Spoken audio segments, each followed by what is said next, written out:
What's good, everybody? It's your boy, O'Shea Duke Jackson, back at it again with another episode of The Celebrity Junk. Bishop T.D. Jakes, unfortunately, earlier today, experienced a very serious medical emergency. And this medical emergency happened right on live television. I was kind of shocked because so many people were just kind of like in the zone and praising God, and they didn't really notice that he was having a problem, and it took them almost 40 or 50 seconds to get to him as he was really struggling with trying to sit down. He was almost about to fall.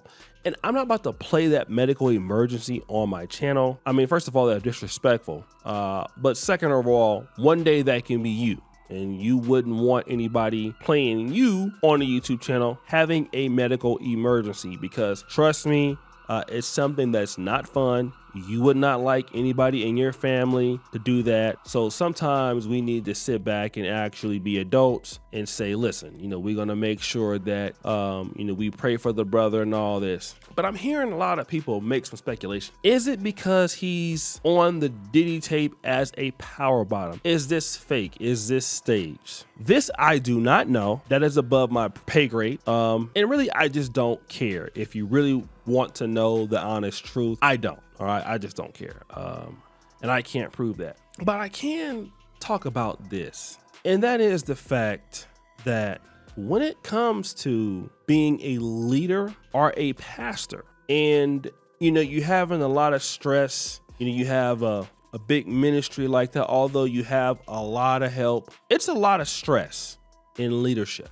Okay. And I know he's been at the top of his game for a long time, but he is 67, and T.D. Jakes is not the most, he ain't the most fit person in the world, right? So he looks like, he's not turning down too many fried chicken and biscuit meals either. So he's 67 and traveling all over the United States, maybe all over the world, doing revivals, doing sermons, doing book signings. All of that takes a toll on a person's body, okay? And I remember, and some of you guys who travel internationally, if you take, let me just say 5 trips a year, that's tiring on you. I don't care how old you are. If you come to Africa, you on that plane, I don't care if you're in business class or economy, it's just hard. You're traveling, you're going from city to city, you got things. If you're married, you have to take care of your wife, you have to, spend time with your kids. Every day you're ripping and running, you got to get ready for sermons. And then obviously you have to deal with the staff. You got to deal with sometimes members in your church. You don't get a whole lot of time for yourself. Okay. So as the old folks say, bring about a change, it comes back out of your body. And at age 67, when you have somebody like T.D. Jakes, at a point, you would think, listen, man, what do you have to prove anymore in the ministry? You have taken the ministry as far as you can take it. Go ahead, man, and retire or semi-retire and preach once a month and let somebody else come in and do the job. Well, and I think that I know why he won't do that, because a lot of folks are going to leave the Potter's house. That's pretty much what it's going to be. Okay. And here are the problems with ministries like the Potter's house or Temple of Deliverance. If you guys remember Reverend G.E. Patterson's church in Memphis, he had a ministry, I believe, called Bountiful Blessings. A lot of these mega churches, it depends on the personality of the pastor. Okay, let's talk about like some historic churches. Third Baptist in San Francisco, the Abyssinian Baptist Church in New York City, Shiloh Baptist in Washington, D.C. See, these are churches that have been around for years. Ebenezer Baptist Church in Atlanta, Georgia. I think Reverend Ralph Warnock, he's a senator, he's a pastor there. Those churches are always going to be good because there's a community around that ministry. A lot of these churches that come up around the last 30 to 40 years, once the leader is gone, so is the church, okay?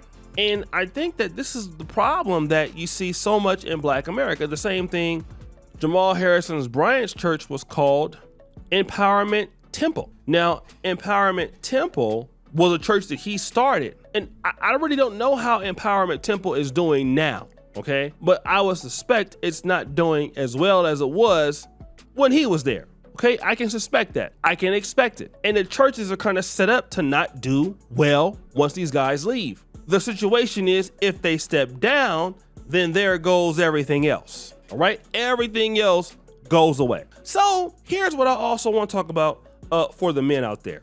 Listen, life is hard. Life is tough for all of us. I've worked every day this year, and I try to get at least 1 hour to myself. If I can walk or exercise or something like that, I try to do that for myself. Okay, these medical emergencies are gonna probably happen more to us than women, and when you get older, I'm gonna be honest, you're not young anymore. Okay, I don't care how you think in your mind, you're not. Age brings about a change. Okay, so a lot of us as men, we need to really look out for ourselves, and then like I said, man, we should call each other. How you doing, man? How you feeling? Sometimes a lot of men have a lot of stress on them, especially a lot of men that have a lot of responsibilities. And so that stress and that worrying, it really holds on us as men, and we don't really know how to handle that. And so that stuff can pile up and it piles on, and then you can have it seems like what he had was a stroke. And then if you're overweight, okay. Now I know I had a post on my community tab the other day about Lil Debbie honey buns and Hostess, but the reasons why I talk about them like that, because I haven't had a honey bun in like 4 or 5 years. Now I was reading those comments, and some of you brothers, you talking about putting them in the microwave, you're gonna warm it up with some milk. You just bought Lil Debbie's yesterday. Now come on, bruh. I mean, we just gonna be real.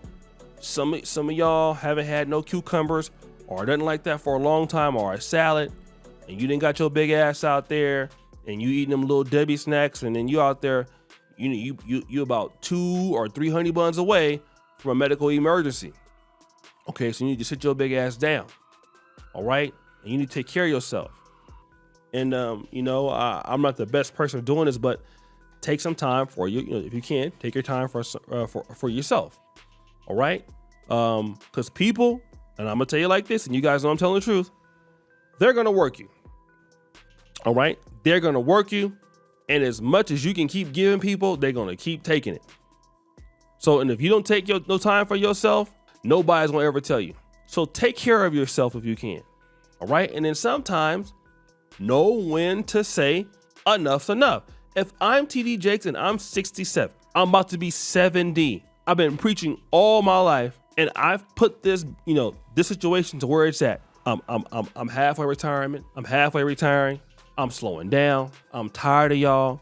I don't want to deal with y'all no more. Let somebody else young that want to come in and take it, and you go head on with it. Whatever little few years I got, I'm about to rock it. I ain't got time for you like that, for real. It's just the truth. But that's just me. So guys, what do you think? It's your boy O'Shea Duke Jackson, back at it again with another episode of The Celebrity Junkie. For all you do, subscribe to the bell. We're out.